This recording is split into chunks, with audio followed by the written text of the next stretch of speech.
We looked at the best letters to survive a zombie invasion, but what if you had to use numbers? Well, number 2 certainly shouldn't be your number 1 option, because immediately it feels like it was never designed for survival during an undead takeover. The top is just too round, so much so that you can't even be a camper on it. Shifting even a slight bit of weight means that you're sliding off. Oh, and so are all your supplies you brought with you. So you move to the bottom section, thinking that maybe that's where the shelter is. Unfortunately, it's barely a shelter at all. There's hardly any room to position yourself, let alone store food, water, or anything useful. You end up crouched in a space that doesn't protect you from much of anything. This is one of those setups where you spend more time adjusting your position trying to get comfy rather than actually concentrating on saving your friend from a jockey for the 4th time that day. To be honest, you're probably better just standing out in the plain open with this one, at least you won't have a crick neck.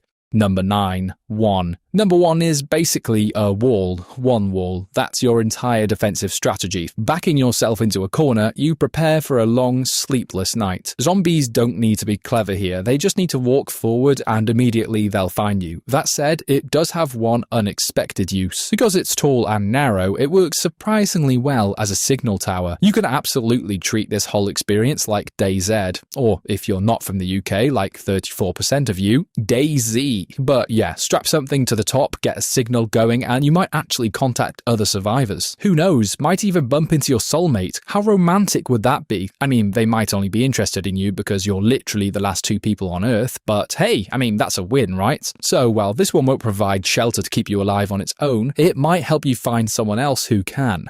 Number 8. 7. 7 just looks like it belongs in a post-apocalyptic setting. It's got that broken structure aesthetic to it, like part of a building that somehow didn't collapse fully. It somewhat offers little shelter from the elements, like rain, so you might be able to make fires and cook meals whilst you're not running from the zombies. For a moment, it feels like you've got a routine going. Then you notice the angle. Everything is on a slant, and as far as solid structures to protect you from hordes of flesh-hungry zombies go, you don't really want to test the structural integrity of something akin to the Leaning Tower of Pisa. I mean, let's be honest, it doesn't take much to push it over. One determined zombie, or even a small group, could shift the balance enough to bring the whole thing down. Now your shelter is gone and you're exposed. It's one of those bases that looks decent until you remember that zombies don't politely avoid your structure. Number 7. 6. Oh, you so wish that was the other way around, don't you? You so wish I said the funny thing. Do you want me to do that anyway? Just for you guys? Okay, here I go. Ready? 6, 7. No, grow up.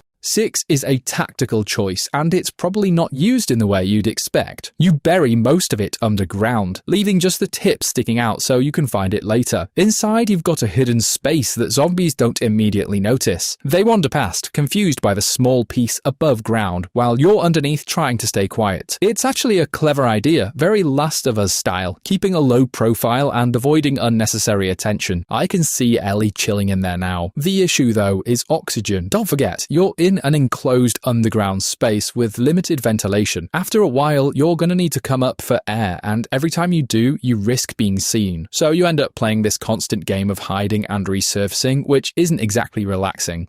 Number 6. 5. 5 is a mixed bag. The top section works surprisingly well as a vantage point. You climb up, set your position, and suddenly you've got a clear view of everything around you. This is where you want something like a decent rifle. Get the classic Black Ops Dragunov equipped with stopping power at the ready, just to make you feel slightly safer while picking off anything that moves. But we need to talk about the lower section. It's a problem. There's only one way in and one way out. So say you're settling down for the evening, getting ready to sleep for the night, then a couple of zombies find you there. They're going to rush towards the opening, and you can't just jump out since you're completely enclosed from the opposite side. POV, the zombies basically just see you as a KFC bargain bucket at this point. It's the kind of place that feels safe until it isn't, and by the time you realise that, it's already too late. Number 5. 3. 3 gives you a 2-level base, which sounds great at first. You've got separation between your living space and your supplies, which is exactly what you want in a long-term survival scenario. I mean, who wants to be using their family-sized bag of Doritos as a pillow?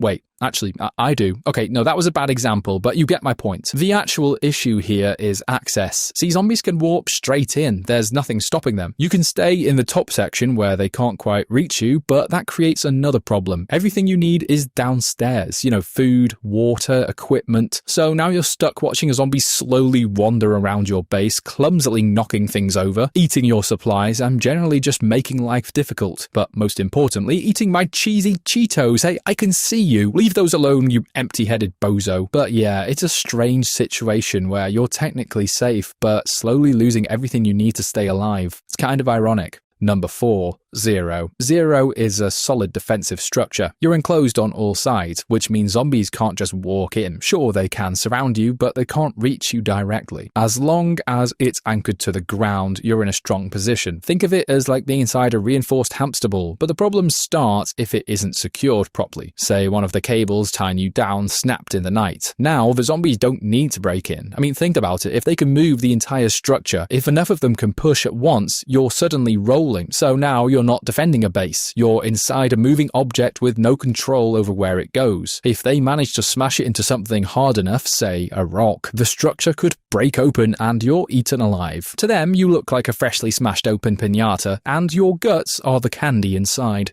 Number 3. 9. 9 is where things start to feel properly strategic. You've got a raised section at the top, which acts like a bunker, but the ramp leading up to it is your main defense point. Basically, make your way up the ramp of the 9, and then when you're up there, pull grease all the way down the ramp. Those zombies now stand no chance of crawling their way up. Just look at them. They look like they're trying to make their way up a muddy hill. You could even taunt them, just start hurling abuse at them. Could be a kind of therapy in a way. Just vent all those pent-up feelings. But it gets better. When you need to leave to go get supplies or whatever, cover yourself in grease and slingshot your way down the ramp and knock all the zombies out the way like an oily human bowling ball. Sounds kinda like a Diddy party. Try not to think about that too much. But anyway, it feels like one of the few setups here that was actually designed with both defense and escape in mind. Number 2.